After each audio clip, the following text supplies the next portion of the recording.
Hello, good noon, all of you.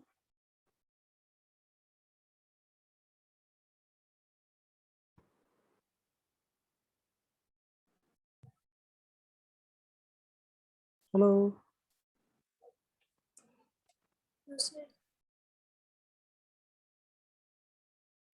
Good morning sir. Good morning sir. बहुत कम लोग हैं, सभी लोग आ गए हैं, हम फिर अभी आ रहे हैं और भी लोग 17 ही, बाकी लोग कहाँ हैं? स्कूल वाला ग्रुप का है। Central public school. हाँ भाई, सेंट्रल पब्लिक स्कूल वाले थोड़ा दिखाओ अपना चेहरा वगैरह, कितने लोग हैं देखना चाहता हूँ।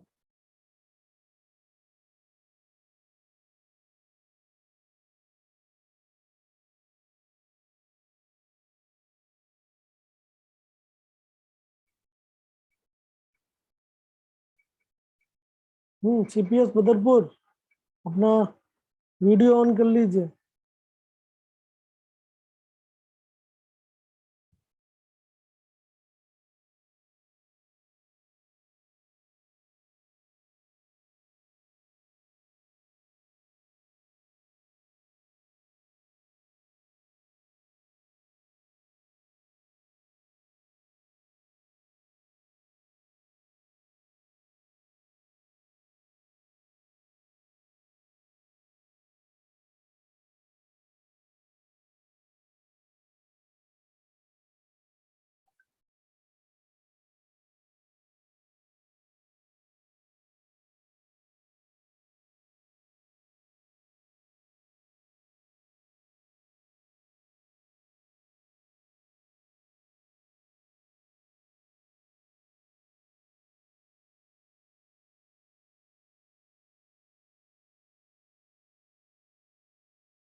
चलिए भाई, मत दिखाइए, अपन अपना काम स्टार्ट करते हैं। बहुत अच्छा। सो लास्ट क्लास में अपन लोग बात कर रहे थे, आई थिंक किसकी, मैंने आपको अलग अलग सीरीज बताई थी, लाइमन सीरीज, बामर सीरीज, मतलब अपन लोग एटॉमिक स्पेक्ट्रम की बात कर रहे थे, हाइड्रोजन स्पेक्ट्रम की। और हमने अलग अलग इलेक्ट्रॉनिक ट्रांजिशन के दौरान कितना लेमडा का फोटोन रिलीज होगा, ये हमने निकाला था, एक फॉर्मूला बनाया था, 1/λ is equal to R Z square 1/n1 square minus 1/n2 square. Start करने के पहले मैं एक चीज बता देना चाहता हूँ, मैंने आपके, क्योंकि कुछ लोग का मेरे पास डाउट आया था, उस डाउट में लोग मेरे से बोल रहे थे कि सर समझ में तो आ जाता है क्लास में, लेकिन जब हम नोट्स बनाने के लिए बैठते हैं तो जनरली नोट्स बनाते टाइम चीजें याद नहीं रह पाती हैं। ठीक है, तो उनके लिए मैंने हेल्प करने के लिए जो डिटेल नोट्स है, ठीक है, मेरे वाले, मैंने वो आपको आपके ग्रुप में डाल दिए हैं। ठीक है, तो इस चैप्टर के सारे डिटेल नोट्स, मतलब जितने भी मैक्सिमम चीजें पॉसिबल है, वो मैंने सब लिख के और आपको शेयर कर दिया है। तो आप उनमें से जो जो टॉपिक हम लोग के हो चुके हैं, उन टॉपिक्स को पढ़ सकते हैं। ठीक है, अगला टॉपिक जो जैसे मैं बोल बोल के आता हूँ, आप अगले टॉपिक के बारे में भी एक बार रीडिंग लगा लीजिए, ताकि जब आप क्लास में आए तो आपको ज्यादा समझ में आए। और क्लास के बाद जब आप नोट्स बनाएंगे तो उनमें भी वो जो नोट्स मैंने आज भेजे हैं वो हेल्पफुल रहेंगे, तो उनको आप जरूर पढ़िएगा। ठीक है, तो आपके लिए एक हिसाब से text book type, reference book type का बन गया है। तो रेफरेंस बुक मैंने आपको भेज दिया है। एनसीईआरटी बुक, टेक्स्ट बुक आपके पास है ही, और समझाने के लिए मैं हूँ। ठीक है, तो तीनों ही चीजें आपके पास हैं। बेसिक जो चीजें लिखी हुई हैं वो एनसीईआरटी में लिखी हैं। ठीक है, जो थोड़ी एप्लीकेशन वाली चीजें हैं वो मैंने आज आपको भेज दिया है रेफरेंस में, नोट्स। ठीक है, इस पूरे चैप्टर के, और उनमें जो जो चीज समझने वाली है वो मैं आपको समझा ही रहा हूँ in the due course of time. ठीक है, तो उनका आप बढ़िया इस्तेमाल करिए, अपने नोट्स बढ़िया बनाइए, और उसी हिसाब से अपने चैप्टर को समझिए। एनीवे, तो लास्ट क्लास में किसी को कोई भी दिक्कत है इतनी बात में, मैंने आपको जो समझाया, अभी अभी आपको एक मैसेज मिला होगा, मैंने आपको नोट्स दिए हैं। ठीक है, इस चैप्टर के सबको मिल चुके हैं ना? बोलिए। हाँ सर। Very good. यस ठीक है, सर। हाँ, तो उसमें आप देखेंगे शुरुआत से लेके अभी तक हमने जितने भी टॉपिक पढ़े हैं, उन सब का डिटेल थ्योरी दिया हुआ है, मतलब जितना रिक्वायर्ड है, मतलब उससे भी थोड़ा और एक्स्ट्रा दिया गया है, एक्सटेंसिव थ्योरी है, तो आपके काम ही आएगा। ठीक है, चलिए, सो क्लास में हम लोग बात कर रहे थे लाइमन सीरीज, बामर सीरीज और N1 से N2 इलेक्ट्रॉनिक ट्रांजिशंस की। 1 by lambda is equal to RH Z square 1 by N1 square minus 1 by N2 square। आज हम लोग बात करेंगे उसके आगे की, तो देखते हैं अगला टॉपिक क्या है। सो ये है रिकैप आपके सामने। तो रिकैप में मैंने आपको बताया था कि हाइड्रोजन स्पेक्ट्रम इमिशन स्पेक्ट्रम होता है, और जैसे बामर सीरीज, लाइमन सीरीज अलग अलग सीरीज होती हैं। अप टू 5 आपको याद करना ही है। अगर N से 1 में आ रहे हैं तो लाइमन सीरीज है, अल्ट्रावायलेट रीजन में होगी। N से 2 में बामर सीरीज विजिबल रेंज में होगी। N से 3 पास्चन सीरीज, ठीक है। N से 4 ब्रैकेट सीरीज, फंड सीरीज, ये अल्ट्रावायलेट, ये विजिबल, और बाकी सारी इंफ्रारेड। तो ये इतना आपको याद होना पड़ेगा, और आपको आई थिंक याद है। और मैंने आपको बताया था एक फॉर्मूला प्रूव करके दिया था कि अगर कोई भी इलेक्ट्रॉन एक ट्रांजिशन करता है N1 से N2 ऑर्बिट में, तो हमेशा जो वेवलेंथ एसोसिएटेड होगा उस पर्टिकुलर ट्रांजिशन के दौरान वो होगा 1 by lambda is equal to RH Z square 1 by N1 square minus 1 by N2 square. ठीक है, तो ये आपका वेवलेंथ का फॉर्मूला होगा। ठीक है, अलग अलग एग्जाम्पल्स के थ्रू हमने आपको वेवलेंथ निकाल के दिखाई। जैसे ये सवाल भी हमने, इस टाइप का एक सवाल भी हमने सॉल्व किया था कि calculate the wavelength of radiation emitted producing a line in Lyman series when the electron falls from third excited state in hydrogen atom.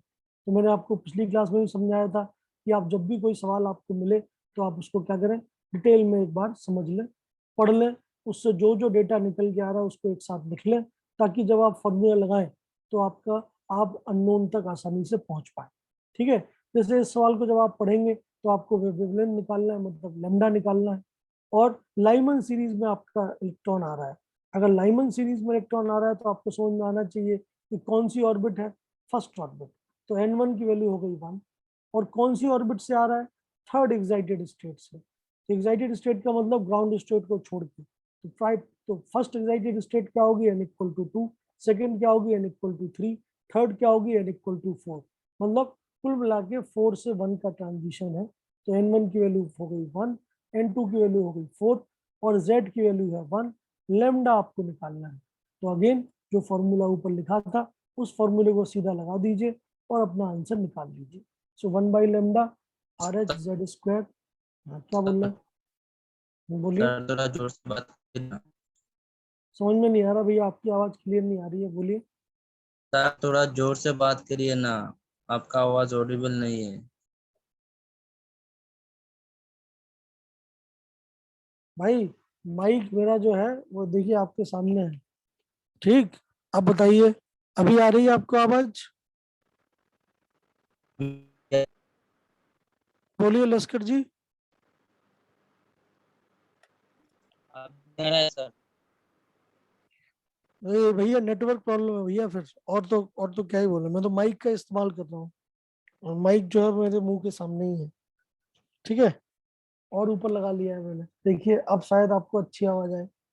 नहीं आ रही तो आप रिस्टार्ट करिए अपने इंटरनेट कनेक्शन को, शायद उसकी वजह से कोई दिक्कत हो। एनीवे एक बार करके देखिए लश्कर जी, ठीक है। देखिए आपका प्रॉब्लम सॉल्व होता है नहीं। एनीवे सो मैं आपको जो समझा रहा था वो ये था कि जब भी आपको कोई सवाल इस टॉपिक में दिया जाता है तो उस सवाल को आप लोगों को पढ़ना है। पढ़ने के बाद जितना भी डेटा उससे निकल सकता है वो निकाल लेना है, और उस डेटा को फिर अपने फॉर्मूले में यूज कर लेना है, और यूज करके अननोन को निकाल लेना है नोन के डेटा को यूज करके। ठीक है, जैसे ये सवाल था तो मैंने आपको बताया कि इस सवाल में Z की वैल्यू 1 है क्योंकि हाइड्रोजन एटम लिखा हुआ है, थर्ड एक्साइटेड स्टेट है तो N की वैल्यू 4 है, फोर्थ ऑर्बिट से आ रहा है इलेक्ट्रॉन, और लाइमन सीरीज लिखा हुआ है। तो लाइमन सीरीज का मतलब होता है फर्स्ट ऑर्बिट। तो 4 से 1 में आपका इलेक्ट्रॉन आ रहा है, आपको उस इलेक्ट्रॉन के करस्पॉन्डिंग लेमडा को निकालना है। ठीक है, फॉर्मूला आप जानते ही है, 1 by lambda is equal to RH Z square 1 upon N1 square minus 1 upon N2 square. Value डाल दीजिए, यूज करिए। So 1 by lambda is equal to मिल जाएगा आपको RH, Z की जगह पे डालिए 1, N1 की जगह पे डालिए 1, N2 की जगह पे डालिए 4, आपका आंसर आ जाएगा।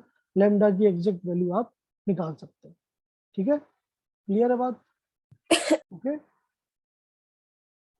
अब क्या है, सवाल जो है वो अलग अलग टाइप से तो बिल्कुल ही मतलब बन ही सकते हैं अलग अलग, मतलब मैं कहूँ थ्योरी के साथ। बट कभी कभी क्या होता है, जब बहुत ही टफ सवाल बनाना होता है एग्जामिनर को, तो एग्जामिनर क्या करता है, सवाल को मिक्स कर देता है दूसरे चैप्टर के साथ। ठीक है, जैसे एटॉमिक स्ट्रक्चर का ही सवाल है लेकिन मिक्स कर देगा मोल कंसेप्ट के साथ, या केमिकल किसी और टॉपिक के साथ। अलग अलग चैप्टर्स है हमारे पास, है कि नहीं। तो वैसा एक आध सवाल अपन लोग सॉल्व करके देखते हैं।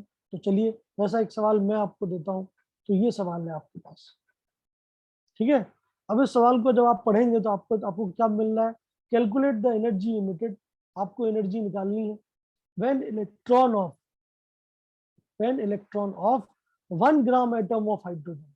तो जब भी ये बोला जाएगा 1 ग्राम एटम ऑफ हाइड्रोजन, तो आप समझ जाइए कि ये टॉपिक अब कहाँ पे चला गया है, मोल कंसेप्ट में।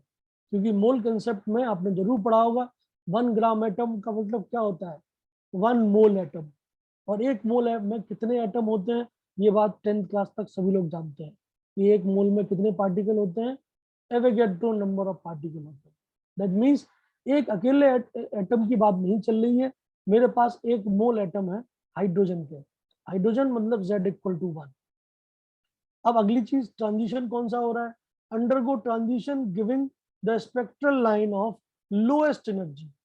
जैसी लोएस्ट एनर्जी बोला तो आपको सबसे छोटा एनर्जी गैप ढूंढना है, वो भी किसमें, विजिबल रेंज में। अब विजिबल रेंज आप जानते हो, मैंने अभी आपको बताया कि विजिबल रेंज में एक ही सीरीज आती है, कौन सी, बामर सीरीज। मतलब बामर सीरीज में आपको लोएस्ट एनर्जी के इलेक्ट्रॉनिक ट्रांजिशन के करस्पॉन्डिंग एनर्जी रिलीज को देखना है।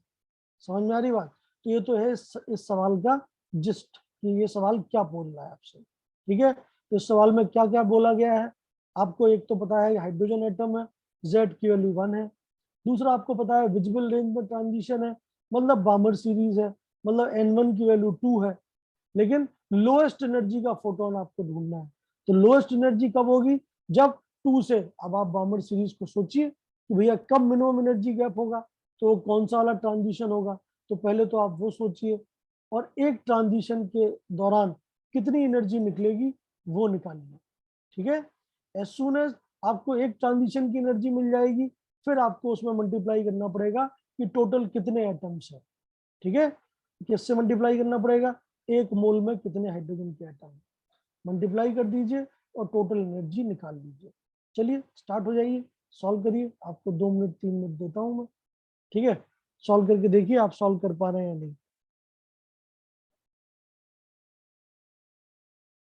किसी को कोई दिक्कत है, परेशानी है तो बिल्कुल बताएं। इंटरनेट वाली परेशानी है तो उसमें तो भाई अपना मतलब उसमें डायरेक्टली मैं हेल्प नहीं कर पा रहा हूँ। बट हाँ, अगर टॉपिक वाली कोई परेशानी है तो जरूर बताइए। सर यह राइट बैक कांस्टेंट कितना दिया हुआ है सर? रिडबर्ग कांस्टेंट की वैल्यू वैसे तो अगर अगर गिवन नहीं होगी तो आपको वही जो आपने याद कर रखी है वो डालिए, 109678 सेंटीमीटर इनवर्स, या 10967800 मीटर इनवर्स। लेकिन इस केस में आपको रिडबर्ग कांस्टेंट की वैल्यू गिवन है, तो जो वैल्यू गिवन है वही आपको डालना पड़ेगा। ठीक है,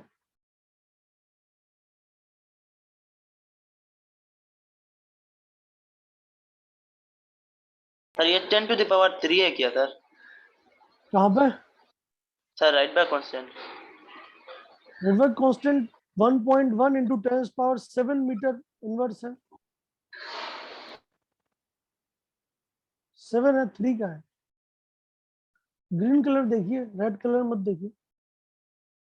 So RH is equal to 1.1 into 10⁻7 metre inverse, ये गिवन है आपको value.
18.25 into 10 to the power 4 joule, मतलब 182.5 किलो जूल। बिल्कुल सही सही है आपका answer Nafisa Chaudhary madam, very good.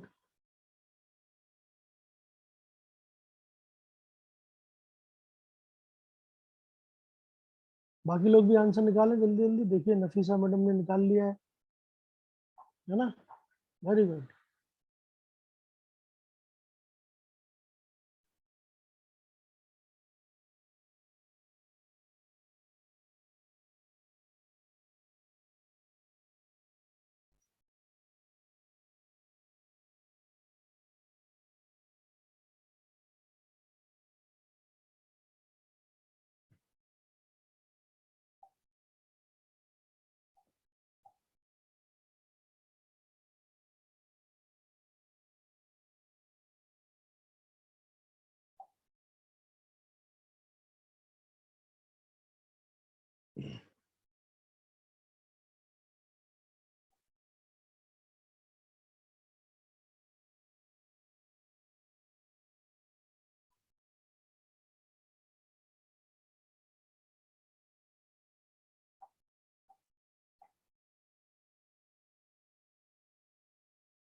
हाँ भाई हो गया, अभी तक तो हो जाना चाहिए।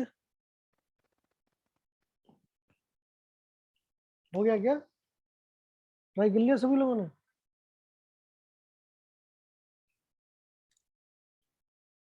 ओके, सो बिल्कुल अभी तक हो जाना चाहिए। नफीसा मैडम का आंसर एकदम सही है। तो देखते हैं कैसे करना था। तो बहुत ही आसान तरीके से आप देख सकते हैं। सबसे पहली चीज तो आपको पकड़ में आनी चाहिए कि 1 ग्राम एटम का क्या मतलब होता है। सो 1 ग्राम एटम मोल कंसेप्ट का टर्म है, और उसका मतलब होता है 1 मोल हाइड्रोजन एटम, मतलब 1 मोल हाइड्रोजन के एटम्स है टोटल। ठीक है, तो मैं 1 मोल वाला जो काम है वो लास्ट में करूंगा। पहले मैं एक हाइड्रोजन एटम के अंदर अगर ये वाला ट्रांजिशन होता है तो उससे कितनी एनर्जी निकलती है ये निकाल लेता हूँ। ठीक है, तो बताइए, अगर आपको बामर सीरीज में लोएस्ट एनर्जी का ट्रांजिशन चाहिए तो लोएस्ट एनर्जी का ट्रांजिशन कब होगा? ये है भैया बामर सीरीज, देख लीजिए। बामर सीरीज में लोएस्ट एनर्जी का ट्रांजिशन कब है? जब 3 से 2 हो ट्रांजिशन, पहली लाइन। यही सबसे छोटी एनर्जी डिफरेंस की है। इसके बाद वाली सारी लाइंस क्या है?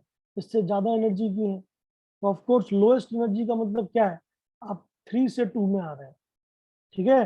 दैट मीन्स 3 से 2 वाले ट्रांजिशन की बात चल रही है, लोएस्ट एनर्जी का मतलब ये है।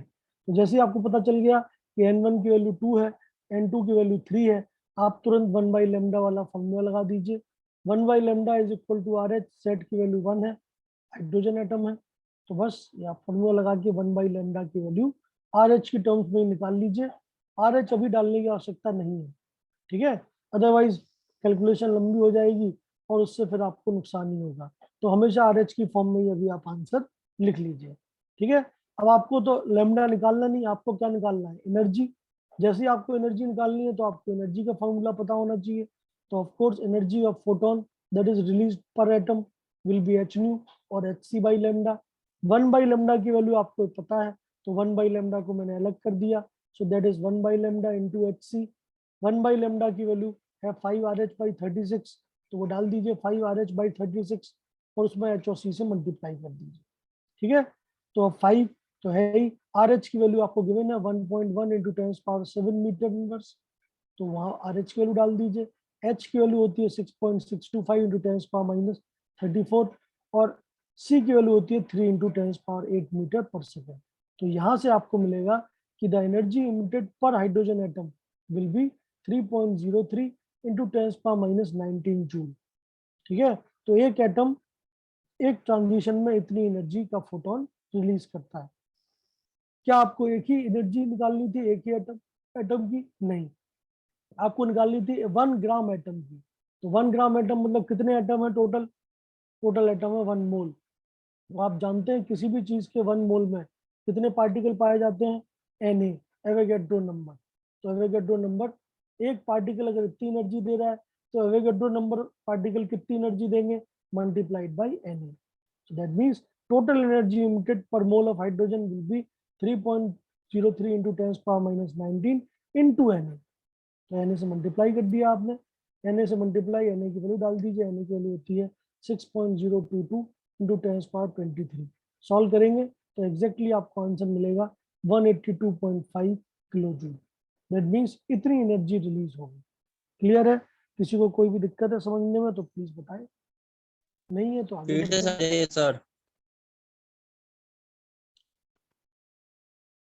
देखो भाई, सवाल जो है, सवाल में आपको गिवन है 1 ग्राम एटम हाइड्रोजन एटम जो है वो लोएस्ट एनर्जी का ट्रांजिशन दिखाते हुए विजिबल रेंज में जा रहे हैं।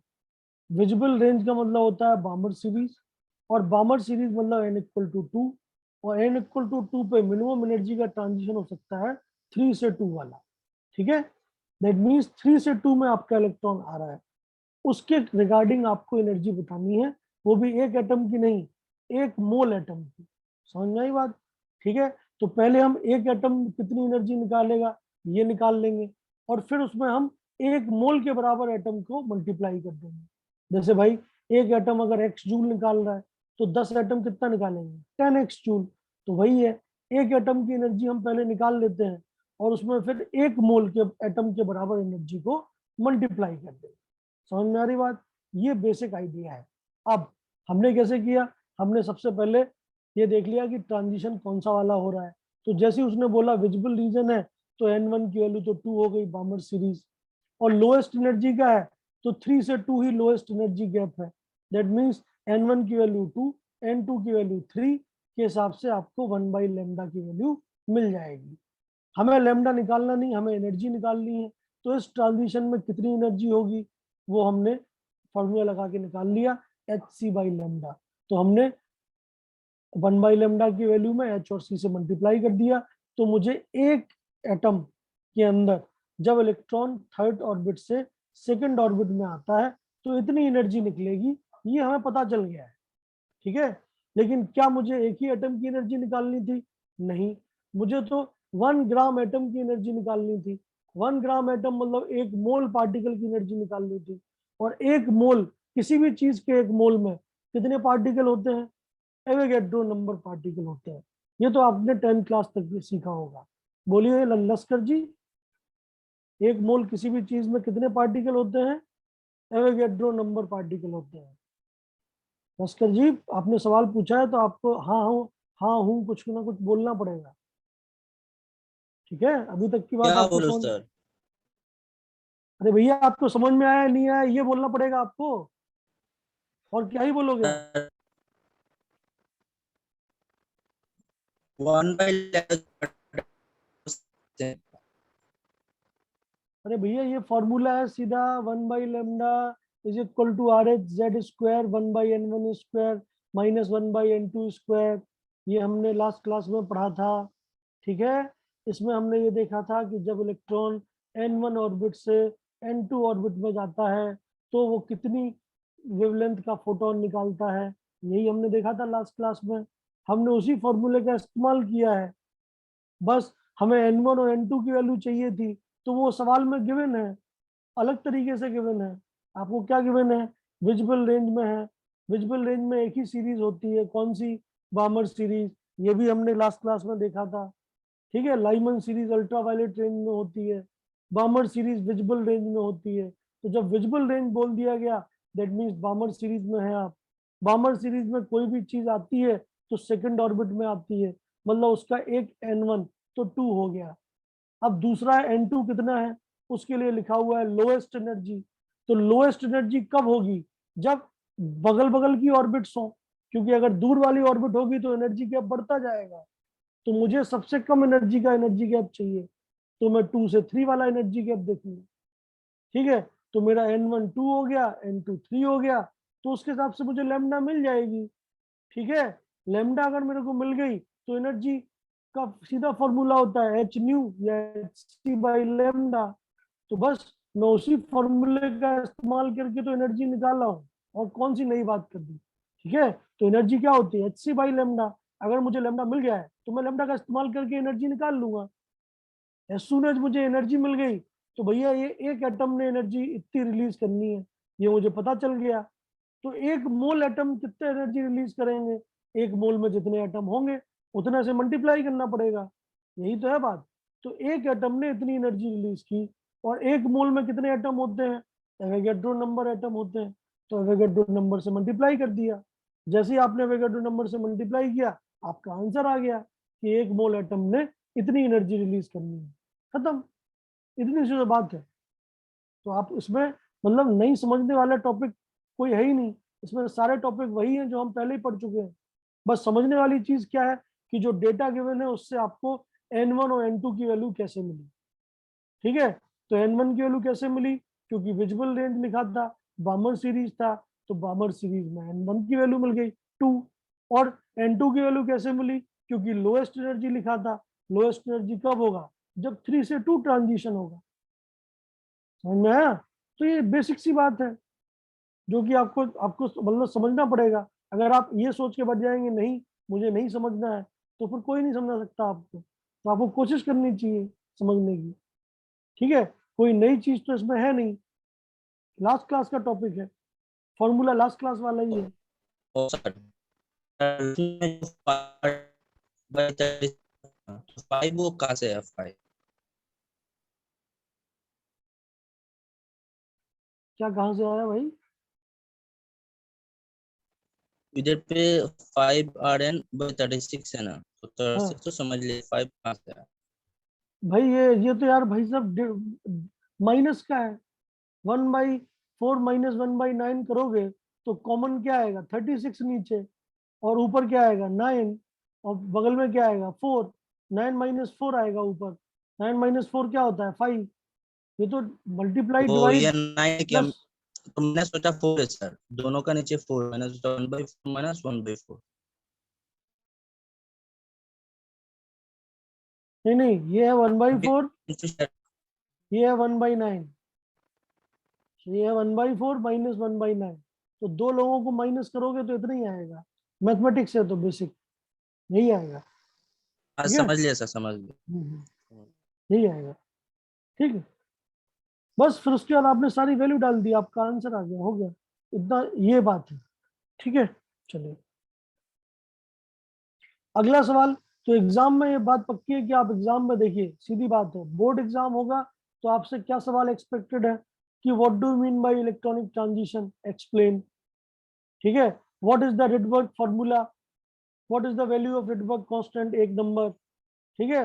How Bohr's model is able to explain electronic transition, what do mean by Lyman series, ये बोर्ड के सवाल है। लेकिन जब एग्जाम में सवाल आते हैं नीट में, अगर नीट के सवालों की बात करें तो वो कभी भी थ्योरेटिकल नहीं होंगे, वो ऐसे ही होंगे एप्लीकेशन बेस्ड। तो एप्लीकेशन बेस्ड सवाल हमने लास्ट क्लास में भी 4-5 किए थे, और आज भी मैंने आपको 2 सवाल कराए, और ये मैक्सिमम एप्लीकेशन है, क्योंकि ये सवाल दो दो अलग अलग चैप्टर्स का नेट सम है, तो इससे टफ सवाल आपसे नहीं पूछा जा सकता, ठीक है। तो ये एक फेवरेट मतलब सवाल बनते हैं इस टॉपिक से। और दूसरे जो फेवरेट सवाल बनते हैं इस टॉपिक से वो होता है नंबर ऑफ स्पेक्ट्रल लाइंस। ये आपसे बार बार पूछा जाता है, जैसे वो बोलेगा कि there is an electron in nth orbit, बताओ अगर वो nth ऑर्बिट से ग्राउंड स्टेट में आया तो बताइए वो कितने अलग अलग लैम्डास को रिलीज करेगा। अलग अलग लैम्डा मतलब एक एक लैम्डा मतलब एक एक स्पेक्ट्रल लाइन। तो आपसे पूछा जाएगा the number of spectral lines released by an electron in 10th orbit will be, option A 40, option B 50, ऐसे। तो तरीका क्या है, या तो आप एक एक करके सॉल्व करिए, फायदा नहीं है, या फिर आप मैथमेटिक्स का इस्तेमाल करके फॉर्मूला बना लीजिए, बेटर है, ठीक है। अब मैथमेटिक्स भी आपको समझ में नहीं आता है तो कोई बात नहीं, आप सीधा फॉर्मूला याद करिए, ठीक है। तो नंबर ऑफ स्पेक्ट्रल लाइन क्या है, नंबर ऑफ स्पेक्ट्रल लाइन का सीधा फॉर्मूला ये डिब्बे में लिखा हुआ है, ठीक है। कि कोई भी nth ऑर्बिट में अगर कोई इलेक्ट्रॉन होता है तो जब वो ग्राउंड स्टेट में आता है तो उसके आने के कितने तरीके पॉसिबल हैं, n इंटू एन माइनस 1/2, क्योंकि हर एक ट्रांजिशन में एक ना एक लैम्डा बाहर निकलेगा, एक ना एक स्पेक्ट्रल लाइन मिलेगी आपको। जैसे एग्जांपल ब्लू कलर पे कंसंट्रेट करिए, यहाँ पे आप देख पा रहे हैं मेरा इलेक्ट्रॉन अगर 4th ऑर्बिट में है तो 4th ऑर्बिट से उसे अगर ग्राउंड स्टेट में आना है मतलब फर्स्ट ऑर्बिट में आना है तो कितने तरीके पॉसिबल है, कितने अलग अलग वेवलेंथ के फोटोन वो रिलीज कर सकता है। आप देखिए 4th ऑर्बिट से डायरेक्टली 3 फोटोन रिलीज हो सकते हैं, 4 से सीधा 1 पे आ जाना, इसके करस्पॉन्डिंग फोटोन रिलीज हो सकता है, 4 से सीधा 2 पे आ जाना, 4 से 2 सेकंड नंबर जो लिखा हुआ है, 4 से 3, तो 3 फोटोन 4th ऑर्बिट से रिलीज हो सकते हैं। अब 3rd ऑर्बिट में जो इलेक्ट्रॉन आया वो भी ग्राउंड स्टेट में जाना चाहेगा, 4 से 3 में आया, तो 3rd ऑर्बिट से 2 फोटोन रिलीज हो सकते हैं, कौन कौन से, 3rd से 2 में, 3 से 2, या फिर 3rd से सीधा 1, तो ये 2 टोटल कितने हो गए, 5। और अगर आप सेकंड ऑर्बिट में आपका इलेक्ट्रॉन आया कहीं से, तो सेकंड ऑर्बिट से ग्राउंड स्टेट में आने का एक ही तरीका है, क्या है, 2 से 1। तो total number of photons released from state 4 to state 1 will be how much, 6, ठीक है। 6 अलग अलग लैम्डा के फोटोन आपका इलेक्ट्रॉन रिलीज करेगा जब वो 4th ऑर्बिट से ग्राउंड स्टेट में आएगा। समझ में आई बात, इसी को हम बोलते हैं नंबर ऑफ स्पेक्ट्रल लाइंस, ठीक है। स्पेक्ट्रल लाइन का मतलब अलग अलग लैम्डा की लाइन, कि भैया कितनी अलग अलग लैम्डा की लाइंस आप रिलीज कर सकते हैं जब आप एक पर्टिकुलर स्टेट से ग्राउंड स्टेट पे आते हैं, ठीक है। मैथमेटिक्स अगर आपको पसंद है, जो कि आप में से मैक्सिमम लोगों को पसंद नहीं है, तो मैं मैथमेटिक्स के ऊपर बात कम ही करता हूँ, मैं डायरेक्ट फॉर्मूला बता देता हूँ कि ये है फॉर्मूला।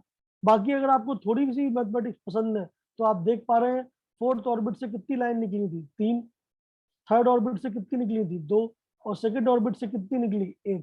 मतलब अगर आप nth ऑर्बिट में होते हैं तो डायरेक्ट ट्रांजिशन होते हैं n-1, n-1 ऑर्बिट में होंगे तो n-2, 3rd ऑर्बिट में होंगे तो 2, सेकंड ऑर्बिट में होंगे तो 1, फर्स्ट ऑर्बिट में होंगे तो कोई ट्रांजिशन होने की जरूरत ही नहीं है, आप ग्राउंड स्टेट में ही है, ठीक है। दैट मीन्स अगर आप nth ऑर्बिट में होते हैं तो n-1 ट्रांजिशन होते हैं। तो आप सोचिए अगर आप nth ऑर्बिट में हैं और उससे ग्राउंड स्टेट में आना चाहते हैं तो that will be summation of what, nth orbit के लिए n-1, उसके नीचे ऑर्बिट के लिए n-2, कहां तक, सेकंड ऑर्बिट तक, मतलब 1 से लेके n-1 तक के डिजिट्स का अगर आप सम निकाल देते हो तो आपको total number of spectral lines मिल जाती है, ठीक है। ये है मैथमेटिक्स, फॉर्मूला कहां से आया, ठीक है। हम जानते हैं बचपन से आप लोग पढ़ते आ रहे हैं क्लास 8, 9, 10 से कि शुरुआत के n डिजिट्स का सम 1 + 2 + 3 अप टू n कितना होता है, n into n + 1/2, arithmetic series है, अर्थमेटिक प्रोग्रेशन, एपी, ठीक है। सो शुरुआत के n डिजिट्स का सम होता है n into N plus one by two. मेरे पास है शुरुआत के n माइनस वन डिजिट का सम, तो n की जगह पे n माइनस वन डाल दीजिए, फॉर्मूला आपके पास आ जाएगा n into N minus one by two. ठीक है, मैथमेटिक्स आती है तो समझ लीजिए, नहीं आती है कोई दिक्कत नहीं, कोई आपसे प्रूफ नहीं पूछने वाला है। ठीक है, आपको केवल और केवल फॉर्मूला आना चाहिए। फॉर्मूला क्या है? Number of spectral line is equal to n into N minus one by two. ठीक है, तो अगर आप nth ऑर्बिट में होते हैं, मान लेते हैं आप 10th ऑर्बिट में हैं, तो 10th ऑर्बिट से ग्राउंड स्टेट तक आने के बीच में आप कितनी अलग अलग लैम्डास को रिलीज करोगे? सीधा n की वैल्यू 10 डाल दीजिए इस फॉर्मूले में। सो 10 into nine divide by two, वो कितना होगा? 9 इंटू फाइव मतलब 45 आंसर। समझ में आया? बोलिए। ठीक है, तो मैथमेटिक्स नहीं आती है कोई बात नहीं, फॉर्मूला याद करिए, ये इंपॉर्टेंट फॉर्मूला है। Number of spectral line exam में सीधा मतलब क्वेश्चन यही आता है कि आपका इलेक्ट्रॉन nth स्टेट में है, बताइए वो कितनी स्पेक्ट्रल लाइन रिलीज करके ग्राउंड स्टेट में आ सकता है। तो आपको सीधा ऑर्बिट नंबर पकड़ लेना है, ऑर्बिट नंबर को n मान लीजिए, फॉर्मूले के अंदर n की वैल्यू डाल दीजिए, सॉल्व कर लीजिए, आंसर आ गया। क्लियर? मैंने बोला आपसे कि आपको फॉर्मूला प्रूव करने की जरूरत है ही नहीं। ठीक है, मैंने आपको फॉर्मूला प्रूव करने के लिए इसलिए बोला क्योंकि कई स्टूडेंट हो सकते हैं जिनको मैथमेटिक्स भी पढ़ते हो, तो उनके लिए एक तरीका है कि वो खुद से फॉर्मूला बना सकते हैं। ठीक है, लेकिन अगर आपको मैथमेटिक्स नहीं पसंद है, नहीं समझ में आता है डेरिवेशन, कोई बात नहीं, आप फॉर्मूला तो याद करना ही पड़ेगा आपको कि number of spectral lines n into N minus one by two होते हैं। दैट मीन्स आप जिस ऑर्बिट में हैं उस ऑर्बिट से आप ग्राउंड स्टेट में आने के टोटल तरीके n into N minus one by two होते हैं। ठीक है, तो जितने तरीके अवेलेबल होंगे उतने ही करस्पॉन्डिंग लेमडास आप छोड़ सकते हैं। ठीक है, तो उतनी आपकी स्पेक्ट्रल लाइंस बन सकती हैं। जैसे मैं आपसे बोलूं कि आप 10th ऑर्बिट में हो, जैसे मान लेते हैं आपसे बोलूं कि आप 6th ऑर्बिट में हो, जैसे 4 एन इलेक्ट्रॉन इन 6th ऑर्बिट, आपसे पूछा जाए बताइए कितनी स्पेक्ट्रल लाइन रिलीज होंगी जब वो ग्राउंड स्टेट में आएगा, तो एन की वैल्यू सीधा डाल दीजिए 6 इस फॉर्मूले में। तो फॉर्मूले में 6 डालने पे क्या आएगा? 6 into six minus one divide by two, तो आएगा 6 into five divide by two, मतलब 15। मतलब अगर आप 6th ऑर्बिट से ग्राउंड स्टेट में आ रहे हैं तो टोटल 15 अलग अलग फोटॉन्स रिलीज हो सकते हैं। सो this is the formula for spectral line. समझ में आया? बोलिए। कहाँ गए? Yes sir. हाँ, तो अशरफ जामुन जी, कुछ प्लीज एक्सप्लेन अगेन। समझ में आ गया भाई अशरफ जी? ठीक है, चलिए। सो मैं अगर डेरिवेशन होता है अच्छी बात है, नहीं होता है भूल जाइए, कोई बात नहीं। फॉर्मूला आप याद करिए, फॉर्मूला है number of spectral line is equal to n into N minus one by two. ठीक है, सवाल कैसे मिल सकते हैं आपको? सीधे सवाल ऐसे मिल सकते हैं, calculate the number of spectral lines release by atom in which electron is present in.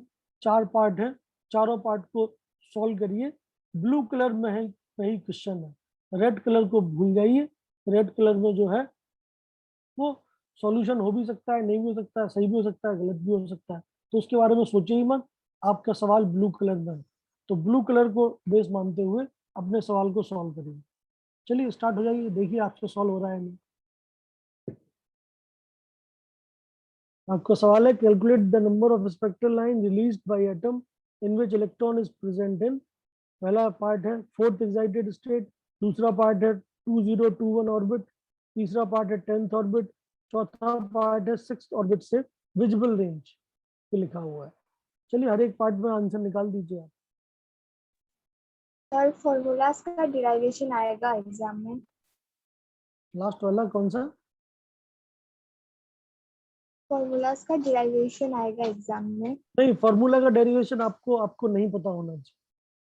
ठीक है नफीसा जी, तो आपको जो फॉर्मूला है वो पता होना चाहिए, डेरिवेशन तो मैथमेटिकल है। ठीक है, 1 से लेके n माइनस वन तक के डिजिट्स का सम है, तो वो n into N minus one by two ही आएगा। ठीक है, बट जरूरी नहीं है कि आप उसका डेरिवेशन समझें या डेरिवेशन को याद करें, आपको याद करना है फॉर्मूला। फॉर्मूला क्या है कि अगर आप nth ऑर्बिट में हैं तो आप टोटल कितनी लाइंस इमिट कर सकते हो, n into N minus one by two. ठीक है, देखिए सवाल कैसा आएगा वो मैंने सामने लिख रखा है, उसमें डेरिवेशन कोई नहीं पूछ रहा, आपसे केवल क्या पूछा जा रहा है, कितनी लाइंस बनेंगी। तो बस आप लाइंस के ऊपर फोकस करिए।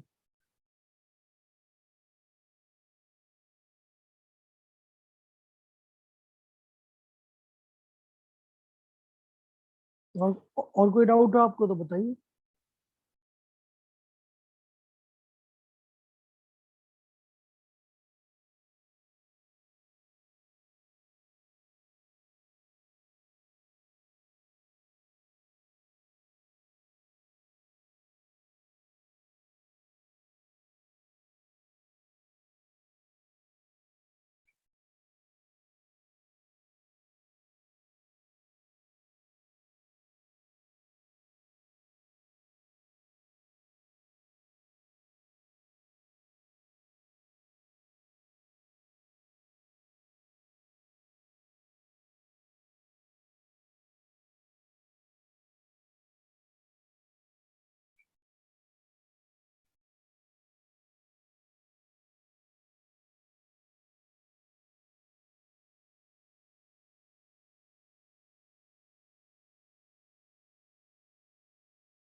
Number one, 6 spectral lines are produced.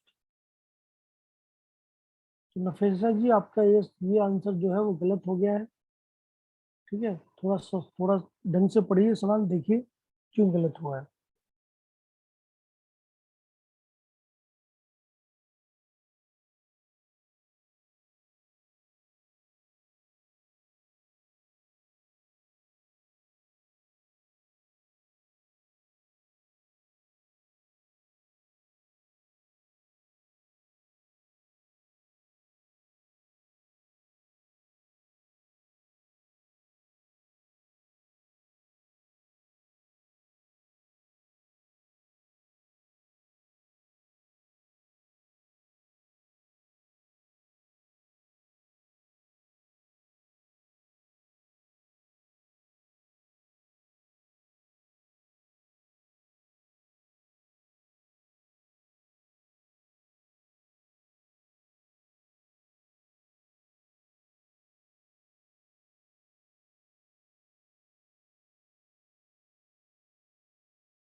तोहिदुल जी, आपका पहला जवाब सही है, तीसरा भी सही है, बी और डी गलत है।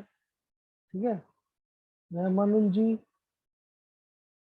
पहला सही है, दूसरा सही है, तीसरा भी सही है, और फोर्थ वाला जो है वो सही है क्या?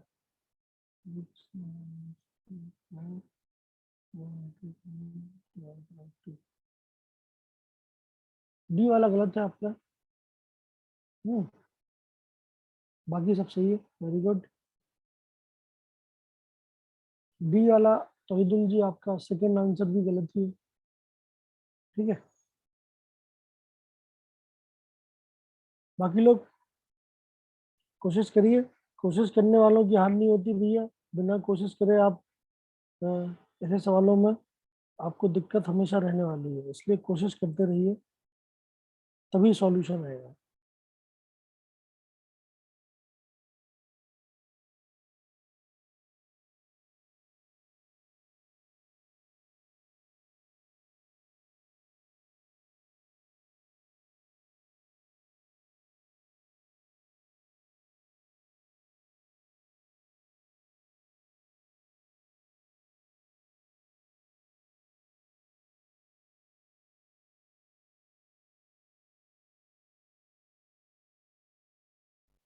डी 28 नहीं, 28 भी गलत है।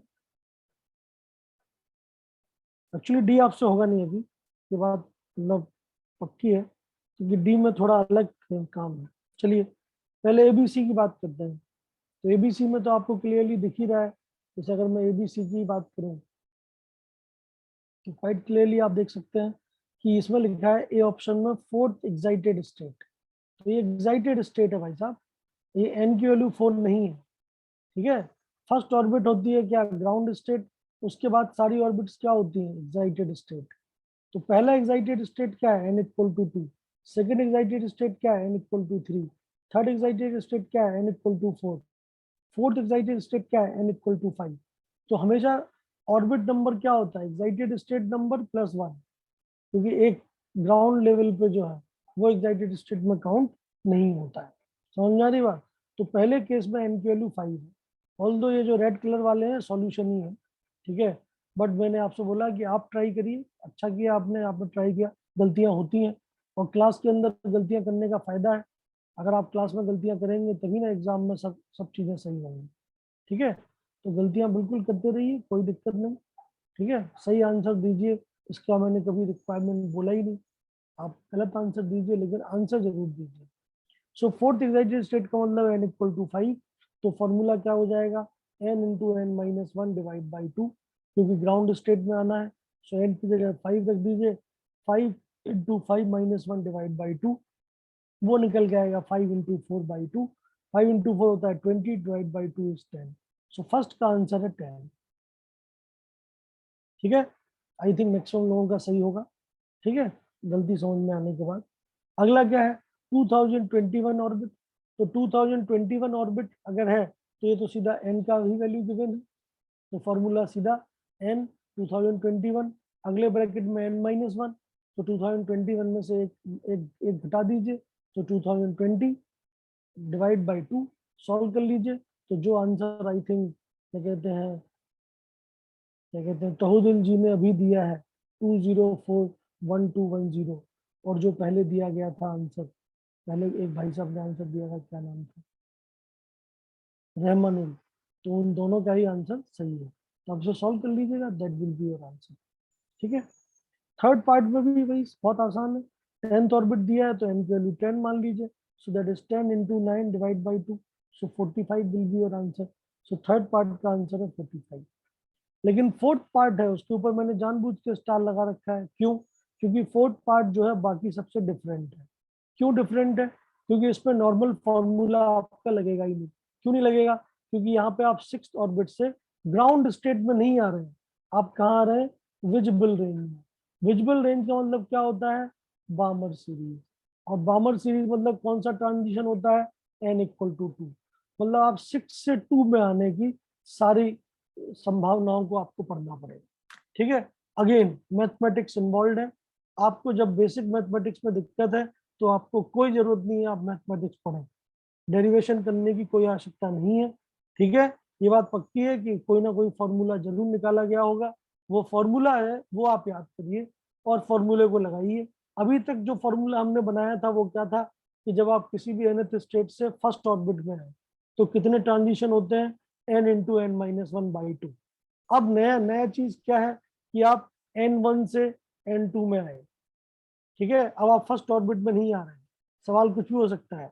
10th ऑर्बिट से सिक्स ऑर्बिट में आए, 10th ऑर्बिट से 4th ऑर्बिट में आए, 13 ऑर्बिट से 11 ऑर्बिट में आने की कितनी संभावनाएं हैं। तो कुल मिला के n1 और n2 दो चीजें आ जाएंगी अब आपके पास, ठीक है। तो जिस ऑर्बिट में आप थे वो है n1, जिसमें आप गए वो है n2। जैसे ही आपको n1 n2 पता चल जाए आप तुरंत फॉर्मूला लगाइए। तो जो मोस्ट स्टैंडर्ड फॉर्मूला है नंबर ऑफ स्पेक्ट्रल लाइंस का वो आपके सामने ये है। तो आप इस फॉर्मूले का जरूर इस्तेमाल करें। सो this is the main formula by which you can calculate any number of spectral lines between any two orbits।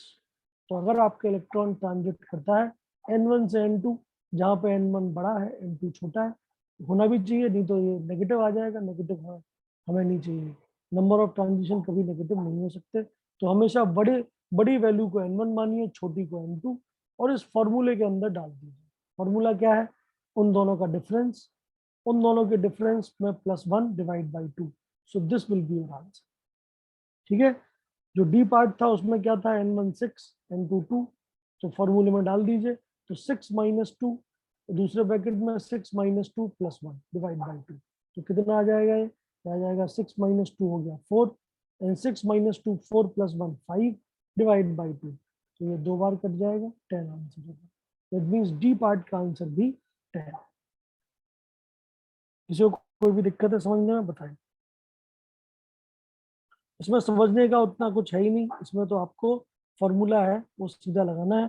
हाँ, फॉर्मूला कैसे बना अगर उसको समझना चाहते हैं तो उसमें बहुत दिमाग लगाना पड़ेगा, ठीक है।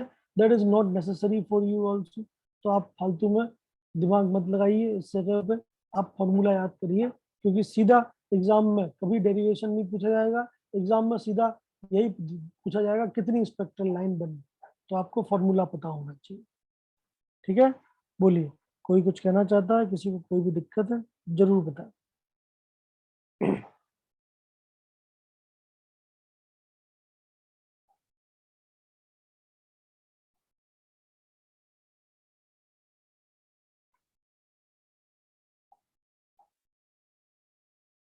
सबको समझ में आया या नहीं, बोलिए। डी पार्ट, तो ये फॉर्मूला है, अगर आप इसको याद कर लेते ना तो बाकी जो पुराना फॉर्मूला है वो भी निकल आएगा, क्योंकि पुराने फॉर्मूले में ज्यादा कुछ नहीं है चेंज। n1 की जगह पे n लिख दो और n2 की जगह पे 1 लिख दो। अगर आप n1 की जगह पे n लिखते हो, n2 की जगह पे 1 लिखते हो, तो अपने आप पुराना फॉर्मूला आ जाएगा इस फॉर्मूले से भी। तो this formula is most versatile, ये फॉर्मूला आप जरूर याद करिए, ठीक है। इसको याद कर लीजिए, बाकी अपने आप n1 n2 की वैल्यू डाल दीजिए, आंसर आ ही जाएगा, ठीक है। बोलिए, हेलो, कोई दिक्कत है आपको?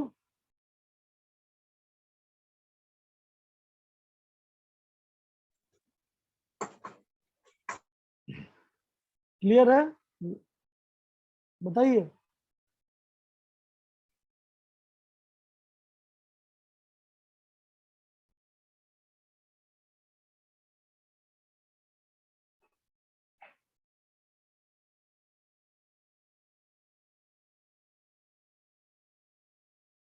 ओके, ठीक है, चलिए। यस हाँ, तो ये फॉर्मूला जो है आप जरूर याद करिएगा, इसलिए this is the most versatile formula for spectral lines. अब जैसे ही आपने स्पेक्ट्रल लाइन पढ़ लिए तो जितने भी टाइप के एप्लीकेशन बेस्ड सवाल थे बोर्ड मॉडल के वो समाप्त हो जाते हैं। तो याद करिए, वापस चलते हैं। हमने शुरुआत की थी रदरफोर्ड मॉडल से। रदरफोर्ड पहला मॉडल था जो कि एक्सपेरिमेंटल डेटा पे बेस्ड था, बट बेचारा रदरफोर्ड अपने एक्सपेरिमेंट को समझा नहीं पाया, स्टेबिलिटी को नहीं बता पाया, ठीक है। तो फिर बोर्ड ने मोर्चा संभाला और बोर्ड ने जितने भी ड्रॉबैक्स थे रदरफोर्ड के वो सॉल्व करने की कोशिश की, ठीक है। बोर्ड ने इनफैक्ट सारे ड्रॉबैक्स को सॉल्व भी कर दिया, स्टेबिलिटी ऑफ एटम बता दिया, MVR क्या होना चाहिए, एंगुलर मोमेंटम h/2π के इंटीजर मल्टीपल में, ठीक है। तो लाइसेंस ऑर्बिट का कंसेप्ट दिया, क्वांटाइजेशन कंसेप्ट दिया, और हमें अलग अलग फॉर्मूलेज भी मिले, नो डाउट। आर एन की वैल्यू मिली R naught N square by Z, V N की वैल्यू मिली V naught Z by N, E N की वैल्यू मिली minus E naught Z square by N square. तो दैट मीन्स क्वांटाइजेशन या डिस्क्रीटनेस की बात बिल्कुल बोर्न ने कर दी। और एज सून एज हमें पता चला कि एनर्जी या रेडियस यही हो सकती है, इसके बाद अगली वो होगी, बीच में कुछ और नहीं हो सकती। तो उसी हिसाब से एनर्जी या तो फर्स्ट ऑर्बिट की होगी या सेकंड ऑर्बिट की होगी या थर्ड की होगी, बीच में कोई एनर्जी इलेक्ट्रॉन की नहीं हो सकती। So this is the basic idea जो बोर्न ने दिया आपको, जिसको हम बोलते हैं डिस्क्रिटाइजेशन और quantization of orbit. No doubt Bohr model बहुत ही सक्सेसफुल रहा, बट सीधी सी बात है, हर एक चीज में कुछ ना कुछ तो ड्रॉबैक होते ही होते हैं, जो कि आगे के प्रिसाइज एक्सपेरिमेंट को एक्सप्लेन नहीं कर पाते। तो बोर्ड्स मॉडल की थ्योरी जो है वो खत्म हो जाती है। बोर्ड्स मॉडल को इन डिटेल में हमने पढ़ा। हमने पहले रेडियस 5 अलग अलग फॉर्मूले निकाले, रेडियस से लेके एनर्जी तक के इलेक्ट्रॉन के, एंड फाइनली फिर हमने बात की थी स्पेक्ट्रम की। स्पेक्ट्रम के लिए हमने वेव नेचर भी पढ़ा, वेव के बारे में बेसिक आइडिया जनरेट किया। फिर किसी भी इलेक्ट्रोमैग्नेटिक वेव में लैम्डा और न्यू की टर्म्स में कितनी एनर्जी एसोसिएट होती है ये हमने निकाल लिया, और उसका इस्तेमाल करके हमने अलग अलग सीरीज बना ली, लाइमन सीरीज, बामर सीरीज, ये सब, और उनके ऊपर सवालों को सॉल्व कर लिया। एंड फाइनली हमने ये भी निकाल लिया कि हमारा इलेक्ट्रॉन अगर किसी ऑर्बिट्स में होता है तो उस ऑर्बिट से कितने नंबर ऑफ स्पेक्ट्रल लाइंस दे सकता है। दैट मींस एटॉमिक स्पेक्ट्रम को पूरी तरह से एक्सप्लेन कर दिया गया। बट क्या बोर्स मॉडल 100% केसेस में ट्रू है? क्या बोर्स मॉडल की कोई लिमिटेशन नहीं है? ये कहना गलत है। क्यों? क्योंकि बोर्स मॉडल की अपनी लिमिटेशंस है, और उन लिमिटेशंस को अगले मॉडल्स ने सही करके दिया। एक और मॉडल आपको पढ़ना पड़ेगा जो कि अलग ही कंसेप्ट पे बेस्ड है। वो क्यों आया इस दुनिया में, उसका रीजन है अगला topic, that means limitations of Bohr's model. तो बोर्स मॉडल की लिमिटेशंस एक एक करके देखते हैं। सबसे पहली लिमिटेशन जो बोर्स मॉडल की है वो क्या है? आपने हमेशा याद करो, आपने हमेशा क्या लिखा है? 4 hydrogen like atom. That means bourse model is valid only for hydrogen like atom, मतलब ऐसे एटम जिनमें एक ही इलेक्ट्रॉन हो। अगर एक से ज्यादा इलेक्ट्रॉन होंगे तो बोर्स मॉडल काम का नहीं है। समझ में आ रही बात? ये पहली लिमिटेशन है बोर्स मॉडल की, जो कि आपको समझ में आई ही होगी। बोलिए, इसमें तो कोई दिक्कत नहीं है फर्स्ट वाले पॉइंट में, ठीक है? No, sir. हाँ, तो पहली लिमिटेशन है कि ये भाई साहब बोर्स मॉडल जो है that is valid only for hydrogen like atoms. दूसरी जो लिमिटेशन है, जो और भी ज्यादा बढ़िया है और भी ज्यादा समझने वाली चीज है, वो क्या है? वो ये है कि बोर्स मॉडल, दो नए एक्सपेरिमेंट, बोर्स मॉडल के बाद दो महान साइंटिस्ट थे जिन्होंने एक्सपेरिमेंट किए, जिनका नाम था स्टार्क एंड जीमान। तो स्टार्क नाम के साइंटिस्ट ने इलेक्ट्रिक फील्ड के ऊपर स्प्लिटिंग की बात की थी, और जीमान ने मैग्नेटिक फील्ड में स्पेक्ट्रल लाइंस की स्प्लिटिंग की बात की थी, ठीक है? तो स्टार्क वो आयरन मैन वाला स्टार्क नहीं है। स्टार्क एक आदमी है, इमेजिनरी आदमी नहीं है, ठीक है? लोग तुरंत आयरन मैन, स्टार्क इंडस्ट्रीज में पहुंच जाते हैं। तो स्टार्क इंडस्ट्रीज वाला स्टार्क नहीं है, ये हमारी दुनिया वाला स्टार्क है, ठीक है? तो स्टार्क इफेक्ट में क्या देखा गया? ये देखा गया कि जो एक लाइन, जो एक सिंगल लाइन आपको बोर्स मॉडल में मिल रही है एक दो ऑर्बिट्स के बीच में, जैसे मैं 3 से 2 में आया, तो 3 से 2 में आते वक्त बोर के हिसाब से तो एक ही लैम्डा निकलना चाहिए, क्योंकि 3 की एनर्जी फिक्स है, 2 की एनर्जी फिक्स है, तो एक ही लैम्डा निकलेगा। बट जब अलग अलग एटम्स की बात की गई, मल्टी इलेक्ट्रॉन सिस्टम की बात की गई, नॉर्मल एटम्स की बात की गई, जैसे फ्लोरीन, ऑक्सीजन, क्लोरीन, नाइट्रोजन, इन सब के ऊपर बात की गई, तो 3 से 2 में आते वक्त जो लाइन मिली, वो लाइन मैग्नीफाई करने पे, इलेक्ट्रिक फील्ड लगा के आप उसको मैग्नीफाई करें या मैग्नेटिक फील्ड लगा के मैग्नीफाई करें, तो वो बहुत सारी छोटी छोटी लाइंस का नेट सम पाई जाती है। समझना ही बात? इसको हम बोलते हैं स्प्लिटिंग ऑफ स्पेक्ट्रल लाइंस, ठीक है? तो जो ये एक्सपेरिमेंट था जिसमें स्पेक्ट्रल लाइन स्प्लिट हो रही थी अलग अलग एनर्जी में, ठीक है, बहुत ही क्लोज एनर्जीज में, ये चीज बोर्स मॉडल एक्सप्लेन नहीं कर सकता। क्यों? क्योंकि बोर्स मॉडल के हिसाब से तो स्पेक्ट्रल लाइन एक ही आनी चाहिए, एक इलेक्ट्रॉनिक ट्रांजिशन की। जैसे आप 3 से 2 में आए तो एक ही लैम्डा होनी चाहिए, लेकिन जो रियलिटी में एटम्स दिखाते हैं वो क्या दिखाते हैं? 3 से 2 में ही आएगा, लेकिन अलग अलग लैम्डास दिखेंगे उसी में, ऑल्दो वो क्लोज होंगी लेकिन अलग अलग होंगी। क्यों होंगी, उसके पीछे रीजन क्या है, ये मैं आपको बेसिक आइडिया देता हूँ। आप सब जानते हैं कि बोर्न ने तो बताया ऑर्बिट, लेकिन वास्तव में हर एक ऑर्बिट में क्या होते हैं, ऑर्बिटल्स, एसपीडीएफ। आपने अगर नहीं सुना हो तो आगे चल के आप सुनोगे। अगर आपने इतना तो सुना ही होगा कि पीरियड टेबल में अलग अलग ब्लॉक्स होते हैं, S block, P block, D block, F block. ये जो ब्लॉक्स हैं ये क्या है, ये ऑर्बिटल्स को बताते हैं कि आपका आखिरी इलेक्ट्रॉन एस में है या पी में है या डी में है या एफ में है। तो हर एक ऑर्बिट्स में इलेक्ट्रॉन की एनर्जी बराबर नहीं होती। जैसे थर्ड ऑर्बिट की बात करें तो बोर के हिसाब से थर्ड ऑर्बिट में कोई भी इलेक्ट्रॉन होगा तो उसकी एनर्जी बराबर होगी। क्यों? क्योंकि सिंगल इलेक्ट्रॉन सिस्टम ही है। लेकिन इन रियलिटी जब थर्ड ऑर्बिट में एक से ज्यादा इलेक्ट्रॉन होंगे तो कुछ इलेक्ट्रॉन कम एनर्जी के होंगे, कुछ इलेक्ट्रॉन ज्यादा एनर्जी के होंगे। तो जो कम एनर्जी के होंगे उनमें लैम्डा अलग आएगा, और जो ज्यादा एनर्जी के होंगे उनके ट्रांजिशन में लैम्डा अलग आएगा। समझ में आ रही बात? ये एक्सपेरिमेंटल डेटा जो कि बोर्स मॉडल से एक्सप्लेन नहीं हो पाया। समझ में आई बात? मेरी बात समझ पा रहे हैं आप लोग? बोलिए।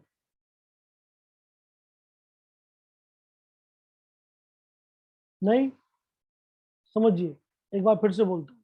देखिए बोर्न ने क्या बोला, मैं बना के दिखाता हूँ। बोर्न ने ये बोला था आपसे कि ये है, मान लेते हैं n=3 और ये है n=2। आपका इलेक्ट्रॉन अगर 3 से 2 जब मारता है तो आपको एक लैम्डा मिलेगी। That lambda is fixed. Why? Because energy of 3 is fixed and energy of 2 is fixed, so delta energy is also fixed. तो अलग अलग लैम्डा मिलने का सवाल ही नहीं। लेकिन जब स्टार्क और जीमान नाम के आदमी ने स्ट्रॉन्ग इलेक्ट्रिक फील्ड और स्ट्रॉन्ग मैग्नेटिक फील्ड लगाई तो उसे उन्हें उन्हें क्या मिला? उन्हें मिला कि n=3 पे ही है, n=2 पे ही है। लेकिन 3 पे पाए जाने वाले इलेक्ट्रॉन में से कुछ इलेक्ट्रॉन की एनर्जी कम है, वो छोटा लैम्डा दिखाते हैं। कुछ की एनर्जी ज्यादा है, वो बड़ा लैम्डा दिखाते हैं। कुछ की एनर्जी इंटरमीडिएट है, वो कोई और लैम्डा दिखाते हैं। और जो लैम्डा बोर्न ने बताया वो लैम्डा इन सबका नेट सम है। ये समझे? दैट मीन्स बोर के हिसाब से जो सिंगल लाइन बननी चाहिए, इन रियलिटी वो सिंगल लाइन बहुत सारी पास पास वाली लैम्डास का नेट सम है। ठीक है? ये चीज बोर्स मॉडल से एक्सप्लेन नहीं हो पाई क्योंकि बोर्स मॉडल हमेशा ऑर्बिट की बात करता है, ऑर्बिटल्स की बात नहीं करता है। ऑर्बिटल्स की बात तो कब होगी? अगले मॉडल में। इसको हम बोलते हैं वेव मैकेनिकल मॉडल या श्रोडिंगर मॉडल ऑफ एटम। ठीक है? ठीक है, तो लिमिटेशन है ये बोर्स मॉडल की। मेरी बात समझ में आ रही है? बोलिए।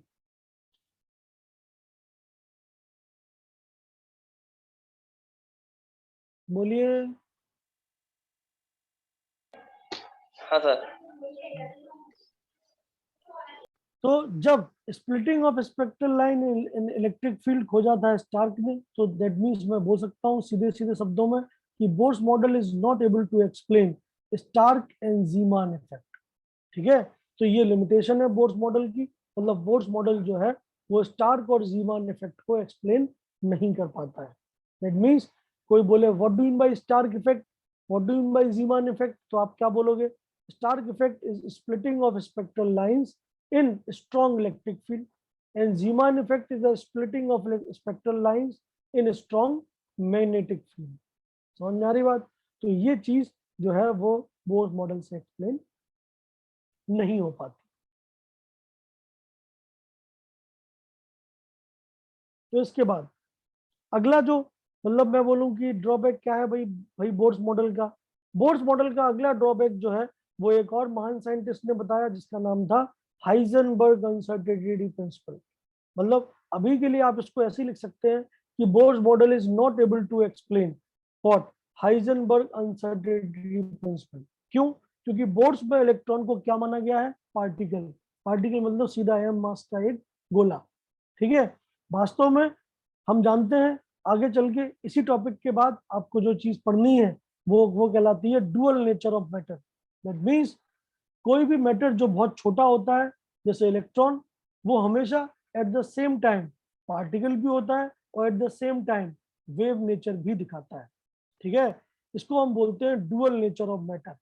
हमारे ऊपर भी है, सबके ऊपर डुअल नेचर होता है। कोई भी चीज जो मूव करती है उसके ऊपर डुअल नेचर होता है।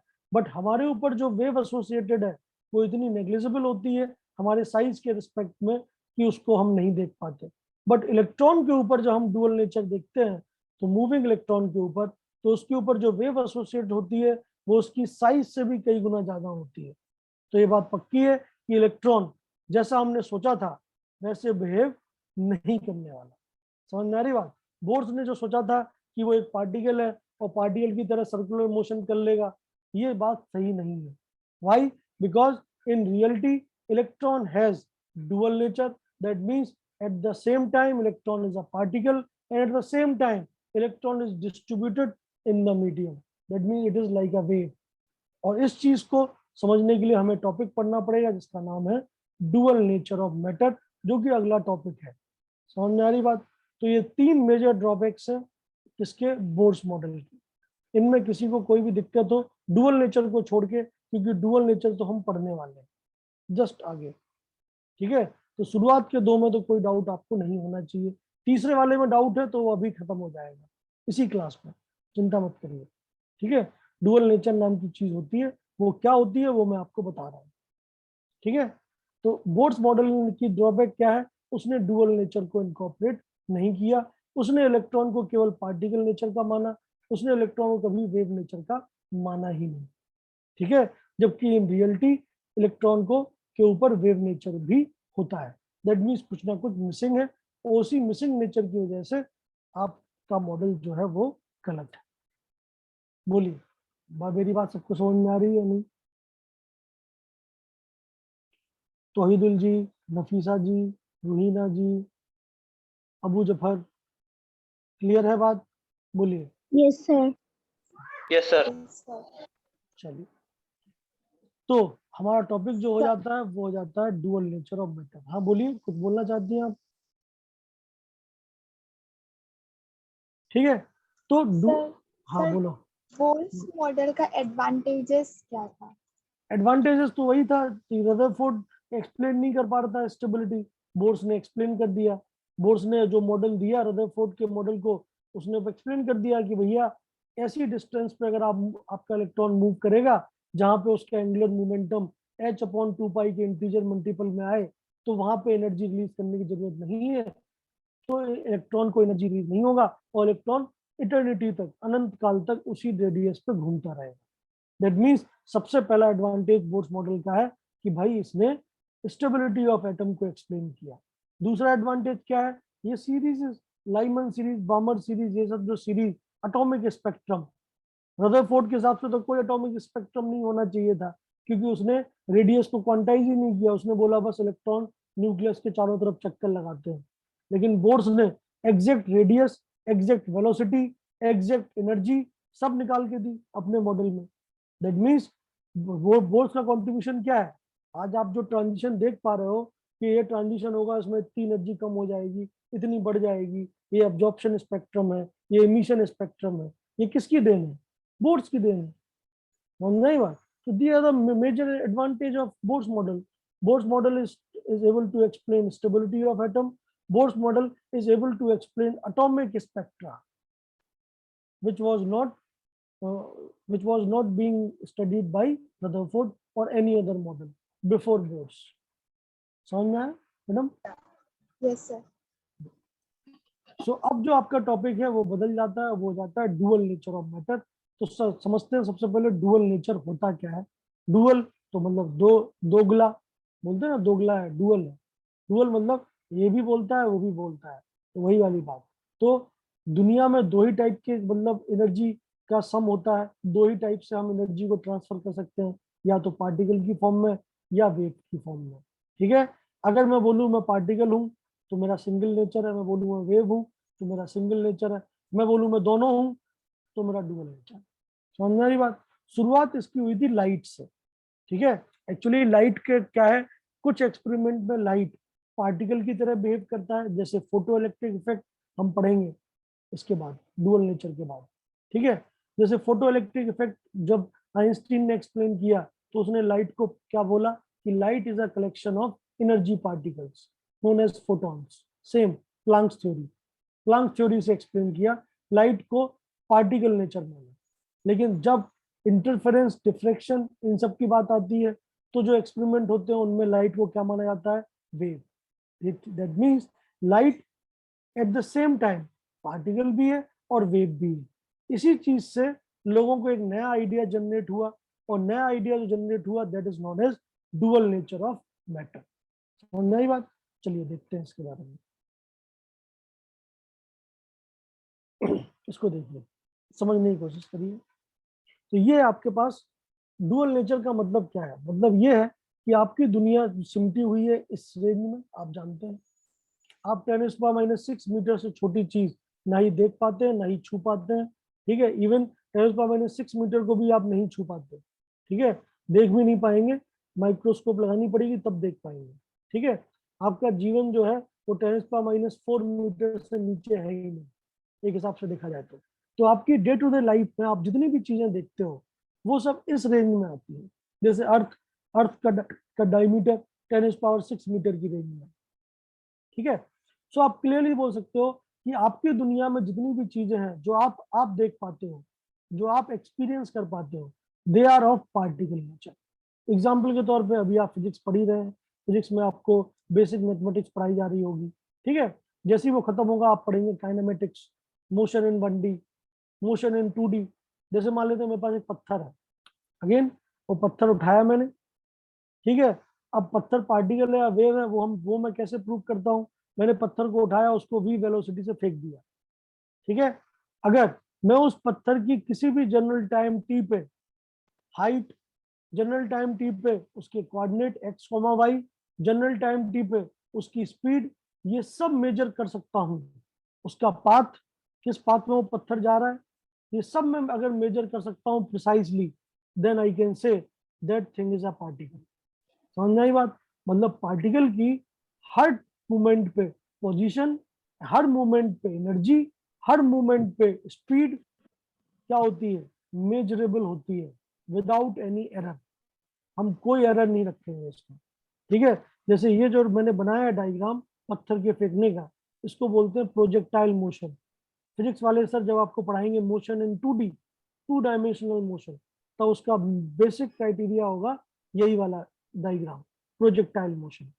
तो वो आपको बताएंगे कि आप किसी भी जनरल टाइम टी पे आपका पत्थर कितनी हाइट पे पहुंचा, किसी भी टाइम टी पे मैक्सिमम हाइट कितनी है, उसकी वेलोसिटी कितनी है, सब आप निकाल पाएंगे। तो पार्टिकल के साथ हमेशा ये होता है कि आप उसके पाथ को, उसकी ट्रेजेक्टरी को, उसकी स्पीड को, उसकी पोजीशन को exactly without any error identify कर सकते हैं। वेव के साथ ऐसा नहीं है। वेव को आप क्या डिफाइन कर सकते हो? वॉल्यूम। जैसे अगर मैं पार्टिकल हूं तो आप मेरे को देख पा रहे हैं, ठीक है, मेरी शक्ल है, मेरी एनर्जी कंटेंट मेरी बॉडी के अंदर है, ठीक है। अगर मैं वेव होता तो आप कैसे इमेजिन कर सकते हो कि मैं पूरी स्क्रीन के अंदर, पूरा स्क्रीन मीडियम है, मैं उस पूरी स्क्रीन के अंदर डिस्ट्रीब्यूटेड हूँ एनर्जी की फॉर्म में। मेरी कोई मतलब शक्ल नहीं होगी, मेरा कुछ नहीं होगा, बस इन मेरे बराबर एनर्जी इस पूरे स्क्रीन के ऊपर फैली हुई है। समझ में आई बात? That is like a wave, ठीक है। तो वेव जो आप बनाते हो ऐसे ऐसे डायग्राम, वो तो इमेजिनरी डायग्राम है। जो मतलब आप बोलेंगे आपको वेव ऐसे ऐसे चलती हुई दिखाई देती है? नहीं, बहुत कम केसेस है जिसमें आप वेव को ऐसे ऐसे देख पाते हैं, ठीक है। Wave is a type of what, disturbance. भाई इतना हल्ला गुल्ला क्या है हो रहा है? मैं इतना टॉपिक, इतना इंपॉर्टेंट टॉपिक आपको बता रहा हूँ, आप हल्ला गुल्ला कर रहे हैं, क्या है भाई? तो टाइम हो गया तो क्या भाग रहे हैं क्या लोग? ये तो टाइम नहीं हुआ है प्रिसाइजली। एनीवे, तो समझिए, तो मैं क्या बोल रहा हूँ आपसे कि पार्टिकल की एनर्जी, पोजीशन, स्पीड सब डिफाइन होती है।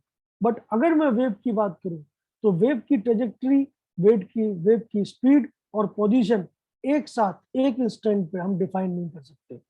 समझ में आई बात? जैसे एग्जांपल के तौर पे नॉर्मल रेंज में तो पार्टिकल नेचर है, you can define each and everything using Newton's law. But in atomic range, जैसे ही आप एटॉमिक रेंज में जाएंगे, सोचिए m मास का इलेक्ट्रॉन है, v स्पीड से जा रहा है, तो आप क्या एक्सपेक्ट कर रहे हो? पार्टिकल नेचर के हिसाब से जो रेड कलर है डॉट डॉट डॉट डॉट, वो उसकी ट्रेजेक्टरी है। लेकिन वास्तव में उसके ऊपर एसोसिएटेड वेव की वजह से वो कभी भी उस डायरेक्शन में चल ही नहीं पाएगा, वो हमेशा वेव की फॉर्म में होगा, ब्लू कलर। समझ रहे हो या नहीं समझ रहे हो? एक रीजन में होगा। मतलब बोर्स मॉडल क्या बोलता था कि एक रेडियस है, उस रेडियस पे इलेक्ट्रॉन चल रहा है, particle.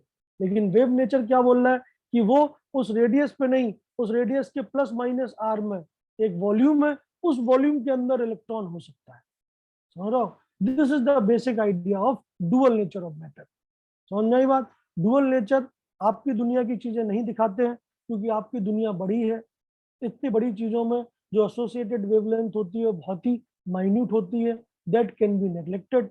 But in atomic range कोई भी चीज जो मूव करेगी, जो मूविंग है, जो स्टेशनरी है, जो फिक्स है, उसके ऊपर वेव नहीं होगा, वो पार्टिकल ही होगा। जैसे न्यूट्रॉन प्रोटॉन हमेशा पार्टिकल है। क्यों? क्योंकि वो मूव ही नहीं करते। लेकिन इलेक्ट्रॉन जो मूव कर रहा है, कोई भी मूविंग पार्टिकल, सब atomic particle will behave both as a particle as well as a wave. This is the statement which is given by a very famous scientist known as de Broglie. तो de Broglie ही पहला आदमी था जिसने सारी लड़ाई particle nature और wave nature की खत्म की और बोला कि भैया ये दुनिया ही अलग है, ये दुनिया आपकी दुनिया से अलग है। ठीक है, आप अपनी दुनिया में बात कर सकते हो ये पार्टिकल है, ये वेव है, लेकिन एटम की दुनिया में सब चीज मर्ज हो जाती है, वो पार्टिकल भी है और एट द सेम टाइम वो वेव भी है। And this nature is which is exhibited by small particles और subatomic particles is known as dual nature of matter. ठीक है? ओके, समझ में आया? Yes sir. ओके, तो इस चीज को हम लोग पढ़ेंगे अगली क्लास में। तो अगली क्लास में हम लोग बात करेंगे डुअल नेचर ऑफ मैटर की। ठीक है, आप लोग पढ़ के आइएगा। मैंने आपको नोट्स भेजे हैं, पूरे पूरे चैप्टर के नोट्स आपको मिल गए हैं। इवन अगले टॉपिक्स के भी नोट्स मैंने दे दिए हैं, जानबूझ के दिए हैं, क्योंकि अगला टॉपिक क्या होने वाला है ये मैं आपको पहले से बता देता हूँ। डी ब्रॉगली, ठीक है, फोटो इलेक्ट्रिक इफेक्ट। तो आपके पास अगर डिटेल नोट्स हैं तो आप पढ़ के आइएगा, तो आपको ज्यादा समझ में आएगा। दूसरी चीज, मैं यहाँ पे जो बताता हूँ वो केवल समझाने के लिए बताता हूँ, मैं डिटेल में थ्योरी आपको नहीं लिखवा रहा हूँ।